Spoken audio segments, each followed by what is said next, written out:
मंडळी, उमेदवारी अर्ज दाखल करण्याच्या शेवटच्या दिवशी तुफान नाराजी नाट्य या महाराष्ट्रानं पाहिलं।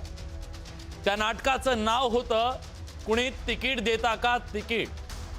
तिकीट न मिळालेल्यांच्या भावनांचा उद्रेक झाला, पत्ता कापला म्हणून अश्रू ओघळले, काचा फुटल्या, पाठलाग केला, राडे झाले, ज्यांना कुटुंब मानलं ते अनाथ झाले, उघड्यावर टाकले म्हणून भावनांचा कडेलोट झाला।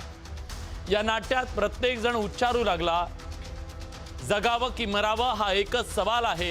या राजकारणाच्या उकिरड्यावर खरकट्या पत्रवाळीचा तुकडा होऊन जगावं बेशरम लाचार आनंदानं, की फेकून द्यावं पक्षाच्या निष्ठेचं उपरणं मृत्यूच्या काळ्या शार डोहामध्ये, आणि करावा शेवट सगळ्या पक्षांचा एकाच प्रहारानं, आपल्याही आणि विरोधकांच्याही। साहेब, तुम्ही इतके कठोर का झालात?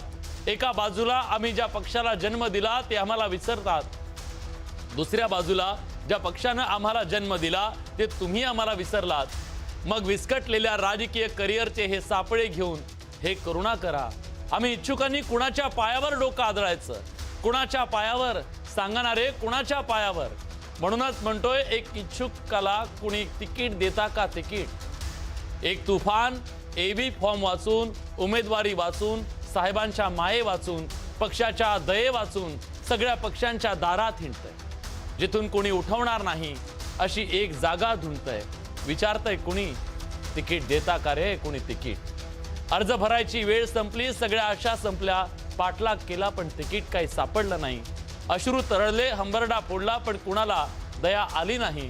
कुठे साहेबांच्या सुनापुराने तिकीट नेली तर कुठे निष्ठावान वेटिंगवर राहिले, निष्ठावान अश्रू ढाळत राहिले आणि काल आलेले तिकीट घेऊन नाचत गेले। आयारामांच्या गळ्यात तिकिटाची माळ आणि निष्ठावंतांच्या हाती टाळ, अशी राज्यातली आजची परिस्थिती।